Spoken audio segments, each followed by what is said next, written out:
If you're somewhere between Duluth, Superior, and Bayfield, Wisconsin, Herb Ellis is appearing in Minneapolis at this very moment. It's intermission off stage at the Artist Quarter, 26th and Nicollet.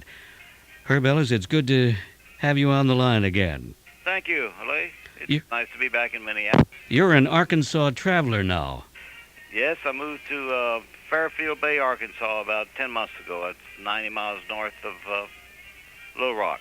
That's deep in the heart of the Ozarks. Absolutely. What kind? I just love it down there. Well, I know you're not a stranger to good country. You were driven from the West Coast to the nice, pleasant environment of the mid-continent. Right. It's quite peaceful. And we're at a time in our life when we can use a little peace and quiet. And it's quite beautiful down there. So we love it, you know. Oh, that's good. Well, would you mind journeying back? You know, this is August 27th, 1988, and this is the birthday for Lester Young. And right. Somehow or another, you and Norman Granz and Jazz at the Philharmonic and that tremendous roster of stars that you always either accompanied or relieved by doing your own solos.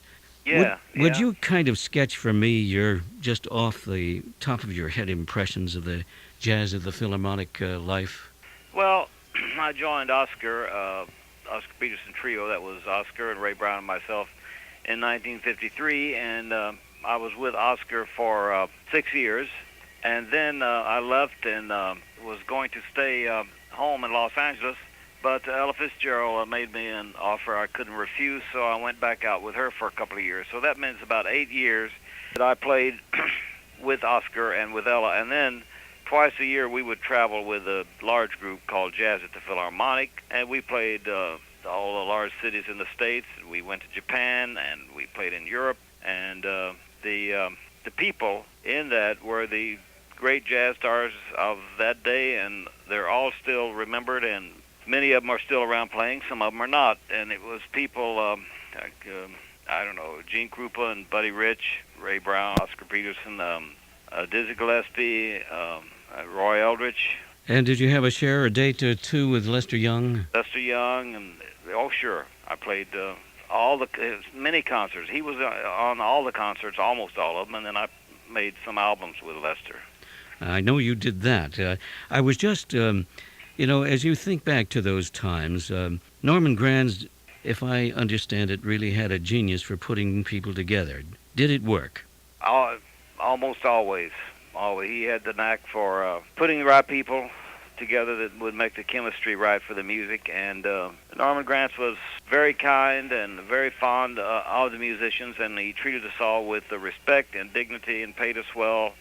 And we stayed in the best hotels, and he was just he was a tough man to deal with for the businessmen, the producers, and the people who would buy the concerts, which was good for us. But he was very kind to us, and I think he literally kept jazz alive and very healthy, and it may have almost died out in the 50s if it were not for Norman Granz, from the late 40s through the 50s, early 60s. Those are fascinating observations. Do you remember some of those nights with Lester Young?